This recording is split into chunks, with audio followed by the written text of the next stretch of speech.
ചരിത്രജാലകത്തിലേക്ക് മാന്യപ്രേക്ഷകർക്ക് സ്വാഗതം. ചിലർ വരുമ്പോൾ ചരിത്രം വഴിമാറും എന്നൊരു ചൊല്ലുണ്ട്. അങ്ങനെ ചരിത്രം വഴിമാറിയ ചരിത്രത്തിൻ്റെ എല്ലാവിധമായ കരുത്തോടും കൂടി മുന്നോട്ട് നയിച്ച ഒരു വ്യക്തിത്വത്തെക്കുറിച്ചാണ് ഇന്ന് നമ്മൾ ചർച്ച ചെയ്യുന്നത്. സർ, നമ്മുടെ രാജ്യം ഒരു തെരഞ്ഞെടുപ്പിനെ അഭിമുഖീകരിക്കുകയാണ്. തെരഞ്ഞെടുപ്പ് പടിവാതിക്കലെത്തിക്കഴിഞ്ഞു. ആ സാഹചര്യത്തിൽ തെരഞ്ഞെടുപ്പുമായി ബന്ധപ്പെട്ട വിഷയം തന്നെ നമുക്ക് ചർച്ചയ്ക്ക് വിധേയമാക്കണം. നിയമങ്ങൾ ധാരാളം എഴുതി വെക്കപ്പെടുന്നുണ്ട്. ആ നിയമങ്ങൾ നടപ്പിലാകുന്നോ എന്നുള്ളതാണ് ഇവിടെ ചോദ്യം. ശ്രീ ടി.എൻ. ശേഷൻ, മുഖ്യ തിരഞ്ഞെടുപ്പ് കമ്മീഷണർ, ഈ അവസരത്തിൽ നമുക്ക് അദ്ദേഹത്തെക്കുറിച്ച് ഒന്ന് പരിശോധിക്കാം. തീർച്ചയായിട്ടും വളരെ വളരെ പ്രസക്തമായ ഒരാളാണ്. തെരഞ്ഞെടുപ്പ് നമ്മൾ പലപ്പോഴും രാഷ്ട്രീയ നേതാക്കളുമായി ബന്ധപ്പെടുത്തിക്കൊണ്ടാണ് തെരഞ്ഞെടുപ്പിൻ്റെ ചർച്ച ചെയ്യുക. പക്ഷേ രാഷ്ട്രീയ നേതാവ് അല്ല എന്ന് മാത്രമല്ല, ഒരു പ്യുവർ സർക്കാർ ഉദ്യോഗസ്ഥൻ, നമുക്ക് പറഞ്ഞാൽ ഒരു ബ്യൂറോക്രാറ്റ്, അക്ഷരാർത്ഥത്തിൽ ബ്യൂറോക്രാറ്റ്, ജീവിതം മുഴുവൻ ബ്യൂറോക്രാറ്റായി ജീവിച്ചു. 1956 മുതൽ ഏതാണ്ട് 90 വരെ പ്യുവർ ബ്യൂറോക്രാറ്റായി IAS ഉദ്യോഗസ്ഥനായിരുന്ന ആളാണ് ടി.എൻ. ശേഷൻ. ഇന്ന് തെരഞ്ഞെടുപ്പിൽ എന്തെങ്കിലും രാഷ്ട്രീയ കക്ഷികൾക്കും അതിൻ്റെ പ്രവർത്തകർക്കുമൊക്കെ ഭയമുണ്ടെങ്കിൽ അത് ശേഷൻ മേശപ്പുറത്ത് എടുത്തു വെച്ച വടി കൊണ്ട് മാത്രമാണ്. തീർച്ചയായിട്ടും അദ്ദേഹം മേശപ്പുറത്തൊരു വടി എടുത്തു വെച്ചു. എന്നിട്ട് അദ്ദേഹം പറഞ്ഞു, ഇതാണ് ചട്ടം. അപ്പം ശേഷൻ വരുന്നതിന് മുമ്പ് തെരഞ്ഞെടുപ്പ് ചട്ടമുണ്ട്. ജനപ്രാതിനിധ്യ നിയമം 1951 മുതലിവിടെ ഉണ്ട്.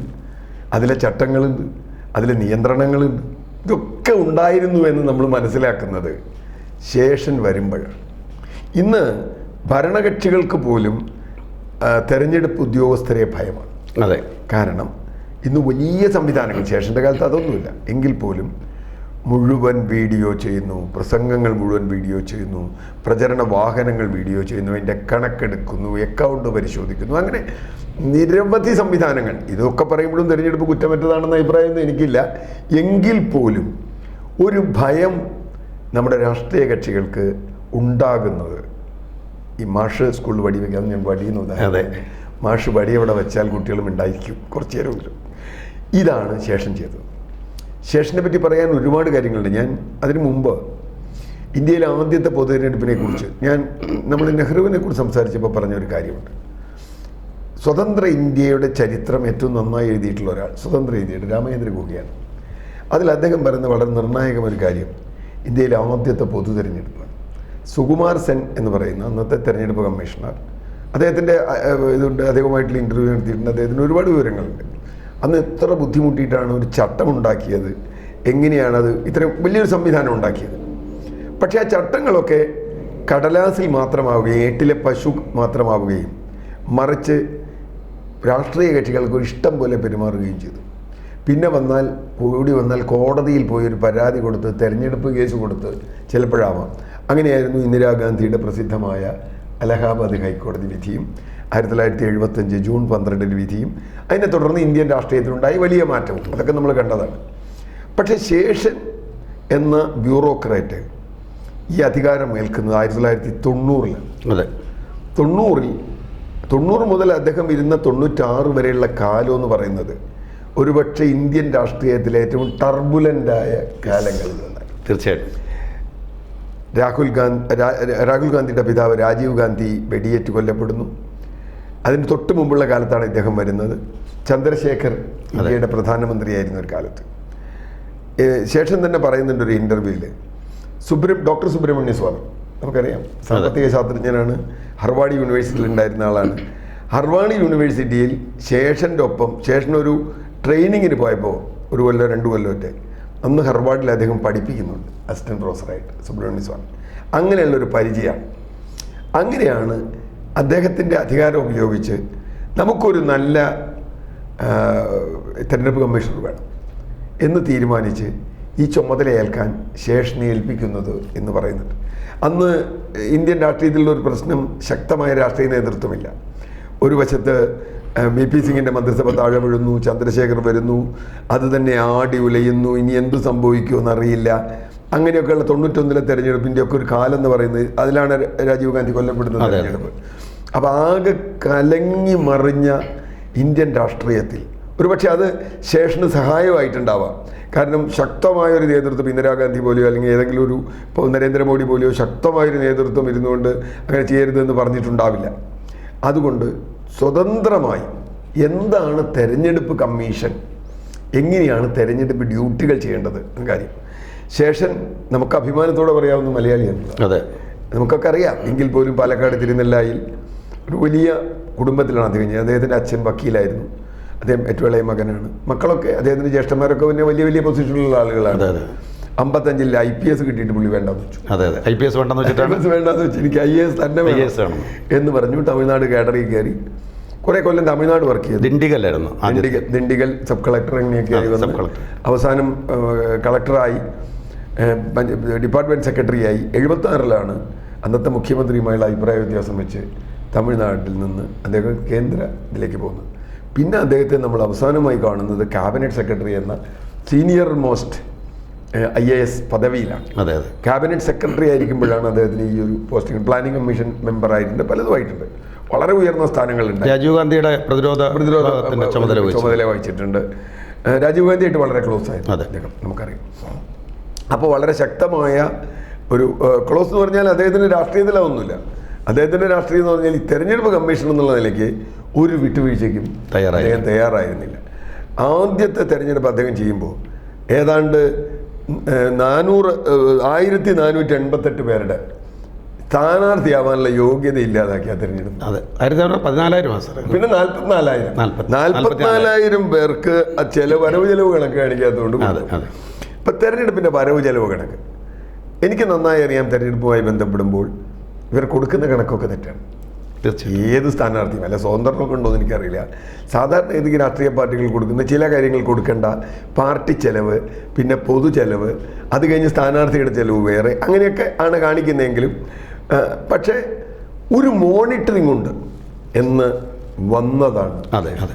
അപ്പം തെരഞ്ഞെടുപ്പ് ചെലവ് ഒന്ന്, അത് ചെയ്യുന്നത് അതിൻ്റെ വണ്ടികളുടെ എണ്ണം എടുക്കുക, അത് കൂട്ടുക, അവസാനം കൂട്ടുക, പോസ്റ്റർ അടിക്കുന്നത്, നോട്ടീസ് അടിക്കുന്നത്, പോസ്റ്റർ, നോട്ടീസ്, മറ്റേ വീഡിയോ ഉണ്ടെങ്കിൽ വീഡിയോ, പരസ്യം, അതെ അതെ, ഇതൊക്കെ കൃത്യമായി കണക്കിട്ട് ഇത് നിരൂപിക്കുക. കോഡ് ഓഫ് കോണ്ടാക്ട്, അവിടെയാണ് ഇതിലെ കളി. തെരഞ്ഞെടുപ്പ് പ്രഖ്യാപിച്ചാൽ, തീയതി പ്രഖ്യാപിച്ചാൽ കോഡ് ഓഫ് കോണ്ടാക്ട് ആരംഭിക്കുന്നു. ഇത് ഇന്ന് പലർക്കും തലവേദനയാണ്. ഈ തെരഞ്ഞെടുപ്പ് ഇപ്പോൾ തുടങ്ങിയിട്ടുള്ളൂ. കേരളത്തിൽ തന്നെ നോക്കൂ, എത്ര പേരാണ് എല്ലാ പാർട്ടികളിലും വിട്ട. ഇപ്പൊ മന്ത്രി തന്നെ കോഡ് ഓഫ് കോണ്ടാക്ട് ലംഘിച്ചു എന്ന് പറഞ്ഞിട്ട് സ്ഥാനാർത്ഥികളെ സംബന്ധിച്ച് വന്നിട്ടുണ്ട്. പല സ്ഥാനാർത്ഥികൾക്കെതിരെയും പാർട്ടികൾക്കെതിരെയും ഈ കുറഞ്ഞ സമയം നമ്മുടെ സ്ഥാനാർത്ഥി നാമനിർദ്ദേശ പത്രിക സമർപ്പിച്ചിട്ടുള്ളൂ. അതിനകം തന്നെ എത്ര പരാതികൾ, എത്ര അന്വേഷണങ്ങൾ വന്നു. പഞ്ചാബ്, ബീഹാർ 2 സംസ്ഥാനങ്ങളിലെ തെരഞ്ഞെടുപ്പ് റദ്ദാക്കി. അത് 2 സംസ്ഥാന തെരഞ്ഞെടുപ്പ് റദ്ദാക്കി. ചെറിയ കാര്യമാണോ? അല്ല, അതാ പറഞ്ഞേ. തെരഞ്ഞെടുപ്പ്, അദ്ദേഹം പറഞ്ഞൊരു കാര്യം, ഒരു ജനാധിപത്യത്തിൽ ജനങ്ങൾക്ക് ഏറ്റവും കൂടുതൽ അവകാശം കിട്ടുന്ന സമയം തെരഞ്ഞെടുപ്പ്. അതെ, അത് സത്യസന്ധവും സുതാര്യവുമായി നടത്താൻ കഴിഞ്ഞില്ലെങ്കിൽ, അതിന് കഴിയില്ല എങ്കിൽ അതൊരു ജനാധിപത്യത്തിൻ്റെ പരാജയമാണ്. അത് ദീർഘകാലം ജനാധിപത്യത്തെ മുമ്പോട്ട് കൊണ്ടുപോയില്ല. ഇതാണ് ശേഷൻ്റെ ഒരു കാര്യം. മാത്രമല്ല, നമ്മൾ പലപ്പോഴും പറയാറുണ്ട് കാര്യങ്ങൾ തീരുമാനിക്കുന്നത് രാഷ്ട്രീയ നേതൃത്വമാണ് അല്ലേ. ഇവിടെ കാര്യങ്ങൾ തീരുമാനിച്ചത് രാഷ്ട്രീയ നേതൃത്വമേ അല്ല, അവരുടെ കാര്യങ്ങൾ പോലും തീരുമാനിച്ചത് ഒരു ഉദ്യോഗസ്ഥനാണ്. ഞാൻ അദ്ദേഹത്തിൻ്റെ ഒരു ബ്യൂറോക്രസിക്ക് എല്ലാ അധികാരം കൊടുക്കണം എന്ന് പറയുന്ന ഒരാളല്ല. പക്ഷേ രാഷ്ട്രീയ കക്ഷികൾ തമ്മിൽ മത്സരിക്കുമ്പോൾ ഒരു അമ്പയർ ആവശ്യമുണ്ട്, ഒരു തേർഡ് അമ്പയർ തീർച്ചയായും നമുക്ക് ആവശ്യമുണ്ട്, ക്രിക്കറ്റിലെ പോലെ. ആ തേർഡ് അമ്പയർ പലപ്പോഴും നമ്മുടെ കോടതിയുടെ ഒരു പ്രശ്നം ഈ തെരഞ്ഞെടുപ്പ് കേസുകളിലൊക്കെ ഒരു തെരഞ്ഞെടുപ്പ് ആരംഭിച്ചു കഴിഞ്ഞാൽ പിന്നെ തെരഞ്ഞെടുപ്പ് കേസ് എടുക്കില്ല. പിന്നെ റിസൾട്ട് വന്നതിന് ശേഷം കോടതി അതിലെടുക്കുള്ളൂ. ഇപ്പോൾ സ്ഥാനാർത്ഥിയുടെ നാമനിർദ്ദേശ പത്രിക തള്ളിയതോ അല്ലെങ്കിൽ കണക്ക് സമർപ്പിച്ചതോ കോടതി ഇടപെടില്ല. അങ്ങനൊരു സുപ്രീം കോടതി വിധിയുണ്ട്. തെരഞ്ഞെടുപ്പ് പ്രക്രിയ ആരംഭിച്ചാൽ പിന്നെ അത് മാറ്റിവെക്കണമെന്നവരൊന്നും കോടതി ചെയ്യില്ല. അപ്പോൾ ഇടപെടാനൊരു സംവിധാനം വേണം. തെരഞ്ഞെടുപ്പ് കഴിഞ്ഞ് റിസൾട്ട് വരുമ്പോഴേക്കും ചിലപ്പോൾ മൊത്തം രാഷ്ട്രീയ കാലാവസ്ഥ മാറിയിട്ടുണ്ടാവും, ഈ എതിരാളികൾ ഒന്നിച്ചായിട്ടുണ്ടാവും. അതുകൊണ്ട് ചിലപ്പോൾ പരാതി തന്നെ ഉണ്ടാവില്ല. പക്ഷെ ഇവിടെ ഏറ്റവും പ്രധാനമായി ഒന്ന് വരവ് ചെലവ് കണക്ക് കൃത്യമായി കാണിക്കുക, അത് കണക്ക് കൊടുക്കുക. ആ കണക്ക് കൊടുക്കാത്ത സ്ഥാനാർത്ഥികൾക്ക് 6 വർഷമെങ്കിലും പിന്നെ തെരഞ്ഞെടുപ്പിൽ 6 വർഷം എന്ന് പറഞ്ഞാൽ അടുത്ത തവണയും കൂടി ഒരു തവണയും കൂടി മത്സരിക്കാൻ പറ്റാതെ വരിക. അങ്ങനെയാണ് പൊതുവെ ജനപ്രാതിനിധ്യ നിയമത്തിൽ വരുന്നത്. ഈ 6 കണക്ക് വന്നപ്പോൾ 2 ടൈം പറ്റില്ല, 2 ടൈം നഷ്ടപ്പെടുക. അപ്പം അതുകൊണ്ട് അതൊരു കാര്യം.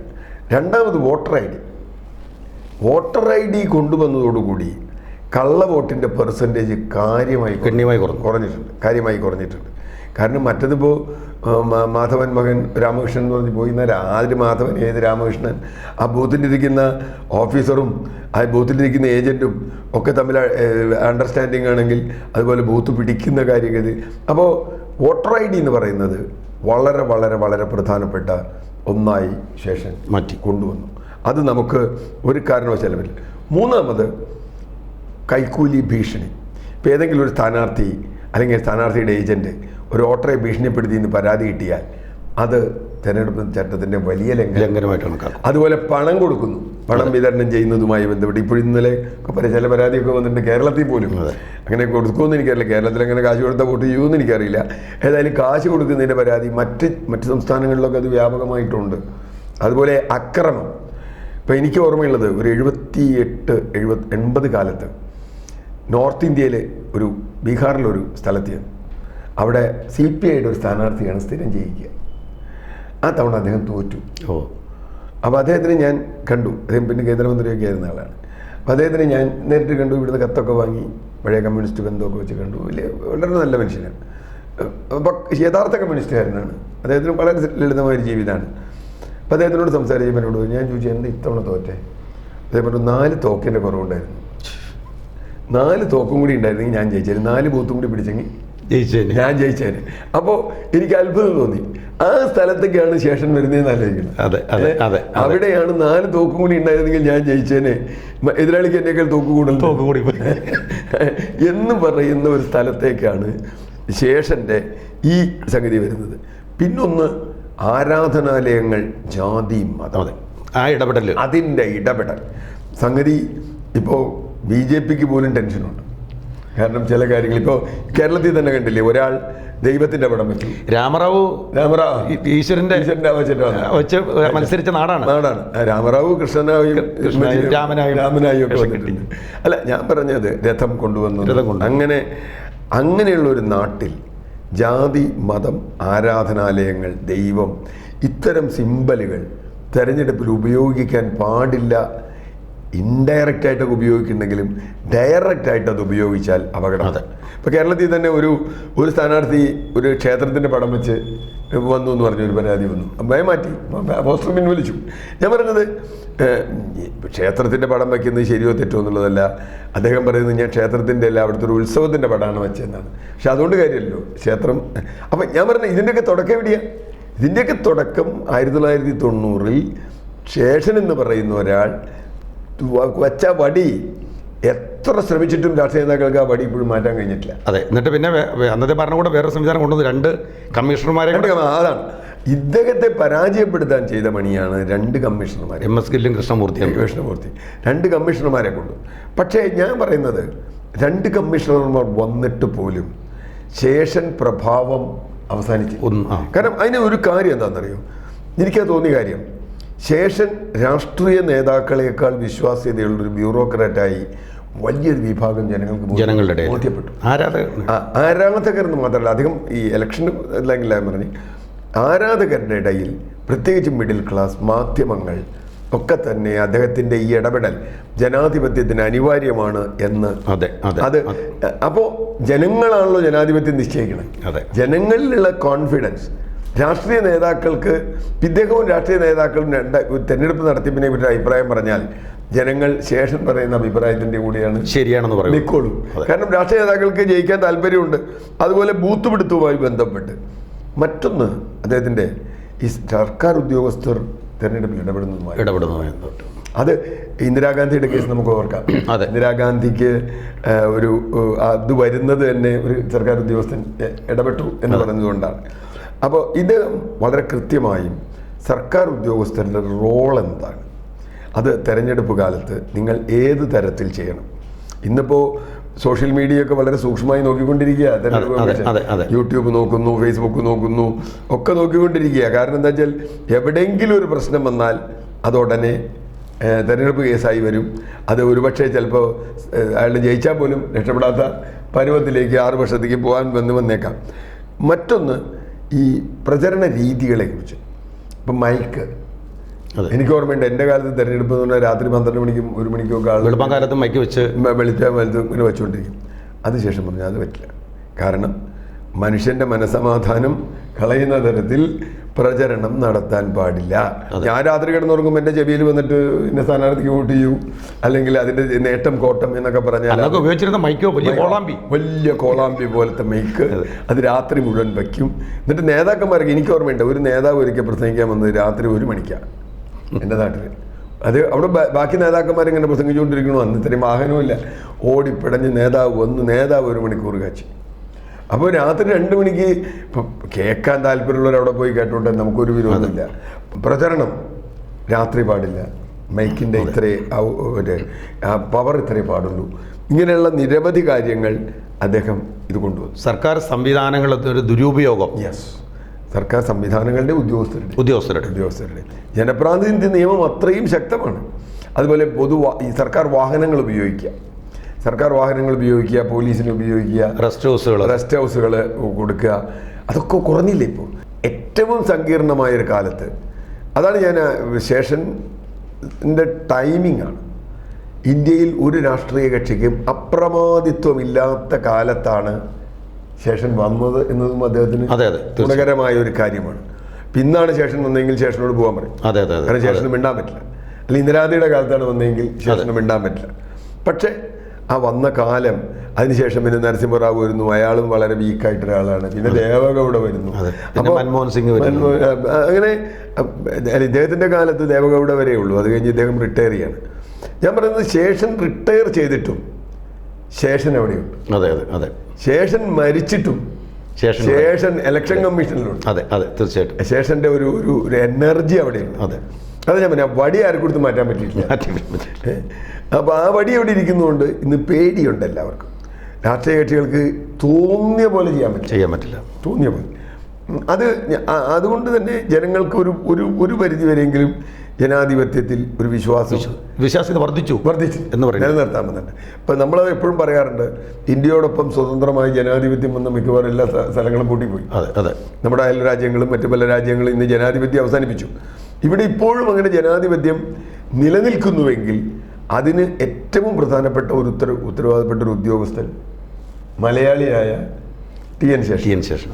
ശേഷൻ്റെ പഠനത്തെക്കുറിച്ചും ഒക്കെ വളരെ കഥകളുണ്ട്. അതിൽ കൂടുതൽ അദ്ദേഹം ഇത് കഴിഞ്ഞിട്ട് 95-ൽ 96-ൽ അദ്ദേഹം സ്ഥാനം ഒഴിഞ്ഞിട്ട് പിന്നെ അദ്ദേഹം ഒരു അഭ്യാസത്തിന് കൂടി നിന്നു.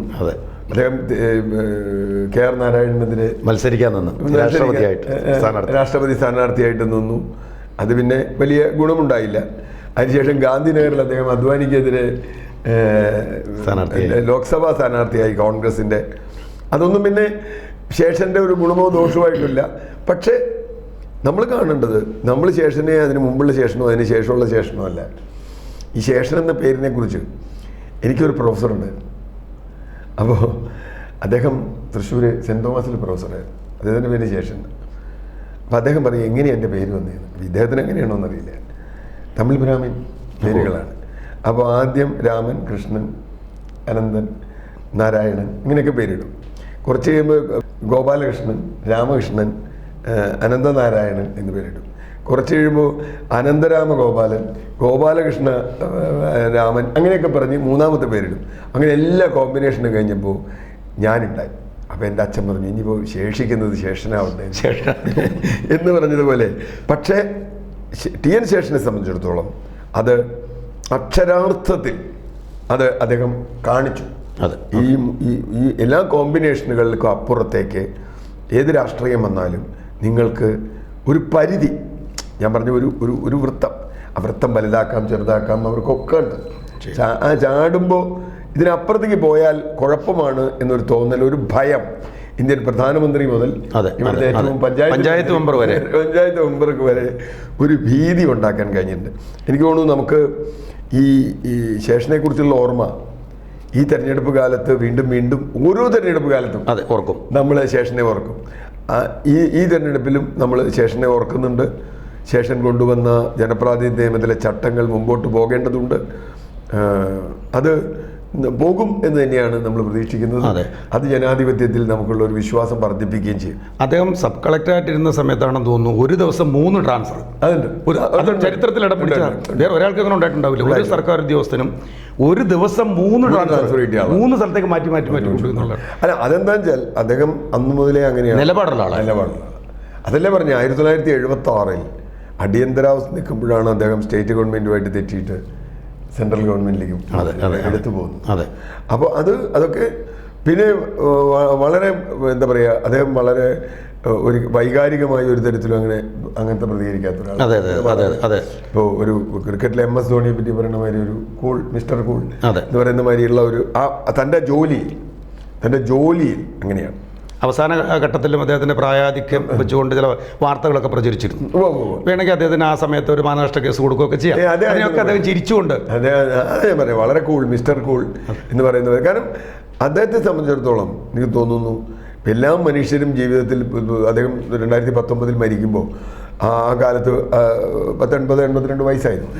ആ കാലത്ത് അദ്ദേഹത്തിന് പക്ഷേ ആ ജീവിതത്തിൽ ഒരു കൃത്യമായ ഒരു 5-6 വർഷം, ആ 6 വർഷമാണ് ശേഷനെ നമ്മൾ ഓർക്കുന്നത്. ആ 6 വർഷമാണ് നമ്മുടെ തെരഞ്ഞെടുപ്പിനെ സ്ട്രീം ലൈൻ ചെയ്തത്. അപ്പോൾ അതിന് മുമ്പുള്ള കാലമോ അതിന് ശേഷമുള്ള കാലമോ ശേഷൻ എന്ത് ചെയ്തു എന്നുള്ളതൊന്നും നമുക്ക് പ്രസക്തമല്ല. അത് വ്യക്തിപരമായ അദ്ദേഹത്തിൻ്റെ ജീവിതമാണ്. അതുപോലെ തന്നെയാണ് അദ്ദേഹം ഈ മറ്റേ എത്ര തെരഞ്ഞെടുപ്പ് ബൂത്ത് റീപോൾ കൊണ്ടുവരിക എന്നുള്ളത്. ഇന്നിപ്പോൾ തെരഞ്ഞെടുപ്പ് കഴിഞ്ഞാൽ പരാതി കിട്ടിയാൽ അവിടെ പോയി ഉദ്യോഗസ്ഥൻ പരിശോധിച്ച് റീപോൾ കൊണ്ടുവരിക. കാരണം അതുപോലെ പല മണ്ഡലങ്ങളിലും 90% കൂടുതൽ വോട്ട് കിട്ടിയാൽ, പണ്ടൊക്കെ റീപോളിങ്ങിന് കേട്ടിട്ടേ ഇല്ല. ഇപ്പം 90% കൂടുതൽ ഏതെങ്കിലും ഒരു പാർട്ടിക്ക് വോട്ട് കിട്ടിയാൽ അത് മാറ്റിവെക്കും. അത് സംശയാസ്പദമാണ് എന്ന് പറയും. അതുപോലെ പോളിംഗ് ടൈം നിർണ്ണയിക്കുന്നതുമായി ബന്ധപ്പെട്ട്, പ്രചരണത്തിൻ്റെ അവധിയുമായി ബന്ധപ്പെട്ട്, അങ്ങനെ തെരഞ്ഞെടുപ്പിനൊരു ചട്ടം, അത് ഒരു സാധാരണ ജനങ്ങൾക്ക് സ്വീകാര്യമാവുന്ന തരത്തിലൊരു ചട്ടം. ആ ചട്ടമാണ് ഈ 5-6 വർഷം കൊണ്ട് ഉണ്ടാക്കിയെടുത്തത്. അത് ഇന്ത്യൻ ജനാധിപത്യത്തിൻ്റെ കരുത്തായി തന്നെ തുടരട്ടെ എന്നാണ് എനിക്ക് തോന്നുന്നത്.